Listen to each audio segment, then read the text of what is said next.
আসসালামু আলাইকুম।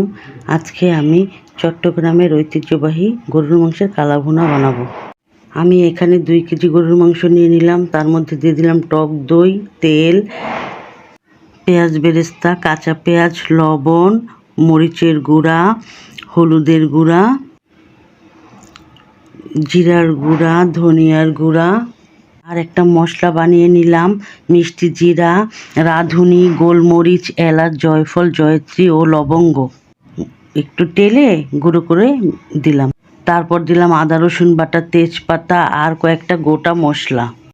এরপর মাংসগুলো খুব ভালো মতো হাত দিয়ে মিশিয়ে নিতে হবে, খুব ধৈর্য সহকারে, কারণ ধৈর্য না থাকলে কালাভুনা বানানো যাবে না। তারপরে এর মধ্যে দিয়ে দিলাম আমি আরেকটু সরিষার তেল, একটু টমেটো সস ও সয়া সস দিয়ে আবারও ভালো মতো মেখে নিলাম। এটা খুব ভালোভাবে মিশিয়ে নিতে হবে। এই তো আমার মিশানো হয়ে গেল। এবার চুলোতে দিয়ে দিলাম। মনে রাখবেন 1 ফোঁটা পানি দেওয়া যাবে না। ঢাকনা দিয়ে ঢেকে দিলাম। দেখেন 5 মিনিট পরেই একটু পানি উঠে গেছে। আবার নেড়ে আবার ঢাকনা দিয়ে ঢেকে দিলাম। 10 মিনিট পর দেখুন আরও কত পানি উঠে গেছে। এই পানি দিয়েই মাংস সেদ্ধ হয়ে যাবে।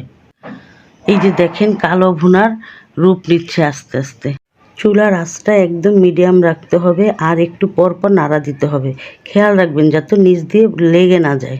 ব্যাস, এবার একটা বাগার দিয়ে নেব। প্রথমে আমি সরিষার তেল দিয়ে পেঁয়াজ, রসুন আর 4টা শুকনা মরিচ দিয়ে হালকা ব্রাউন করে ভাজবো, বেশি ব্রাউন না।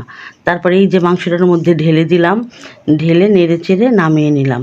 ব্যাস হয়ে গেল আমার সুস্বাদু চট্টগ্রামের কালাভুনা।